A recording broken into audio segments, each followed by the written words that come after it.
রাজধানীর পল্লবীতে শিশু রামিসা হত্যা মামলায় আজ আসামিদের আত্মপক্ষ সমর্থনের শুনানি শেষ হয়েছে। এর আগে সকালে দুই আসামি সোহেল ও তার স্ত্রী স্বপ্নাকে কারাগার থেকে আদালতে আনা হয়েছে।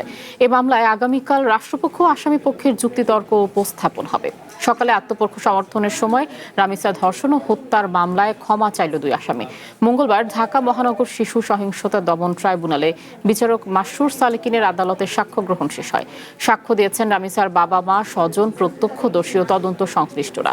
এর আগে সোমবার একই ট্রাইব্যুনাল দুই আসামির বিরুদ্ধে অভিযোগ গঠন করে বিচার শুরুর আদেশ দেন বিচারক।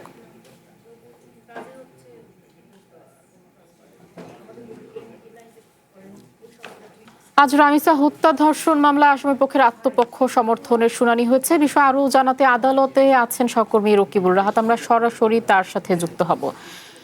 রকিবুল, ধর্ষণ মামলার যে আত্মপক্ষ সমর্থনের আজ একটা শুনানি হচ্ছে, এই বিষয়ে কি তথ্য আছে আপনার কাছে এবং এখন পর্যন্ত আর কি কি আসলে এই বিষয়ে জানা গেছে, বিস্তারিতই আমাদের জানাবেন।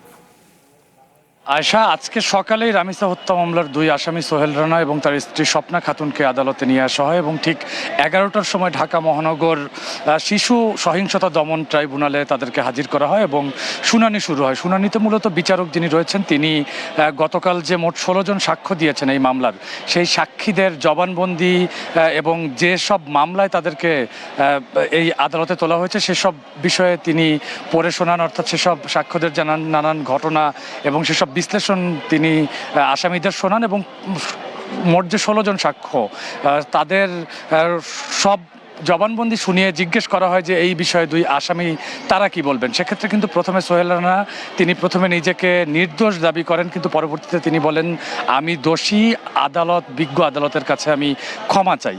একই কথা কিন্তু সোহেল রানার স্ত্রী স্বপ্না খাতুন তিনিও একই কথা বলেছেন, তিনিও নিজেকে নির্দোষ দাবি করে আদালতের কাছে ক্ষমা চেয়েছেন। পরবর্তীতে বিজ্ঞ আদালত আগামীকাল এই মামলার যুক্তিতর্ক উপস্থাপনের জন্য রেখেছেন এবং আগামীকাল রাষ্ট্রপক্ষ এবং আসামি পক্ষ দুই পক্ষই এই মামলার যুক্তিতর্ক উপস্থাপন করবেন। এবং আমরা কিছুক্ষণ আগেই জানতে চেয়েছিলাম রাষ্ট্রপক্ষের যিনি আইনজীবী রয়েছেন সেই আইনজীবীর কাছে, যেহেতু স্বাভাবিকভাবে যুক্তিতর্কের পরেই আমরা দেখি যে রায়ের দিন ধার্য করা হয়, সেক্ষেত্রে রায়ের দিন কবে ধার্য হতে পারে সেটি আইনজীবী বলেছেন যে যেহেতু এটি পুরোপুরি আদালতের বিষয়, সেই বিষয়ে তিনি মন্তব্য করতে চান না। তবে তিনি একটি ধারণা দিয়েছেন আগামী সপ্তাহের দিকে এই মামলার রায় ঘোষণা হতে পারে।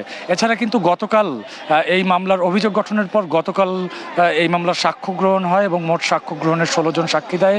সেখানে রামিসার বাবা মা, বোন, আত্মীয় স্বজন যারা ছিলেন এবং একই সঙ্গে প্রতিবেশী, প্রত্যক্ষদর্শী এবং মামলার ফরেন্সিক চিকিৎসক এবং সুরতাল প্রতিবেদন করা পুলিশ সদস্য এবং তদন্ত কর্মকর্তা তিনিও এই মামলার রোমহর্ষক বর্ণনা কিন্তু দেন। এবং গতকালই আদালতের পক্ষ থেকে আদালতের কাছে কিন্তু আইনজীবী যারা রয়েছেন এই রাষ্ট্রপক্ষের, তারা এই দুই আসামির সর্বোচ্চ শাস্তি দাবি করেন।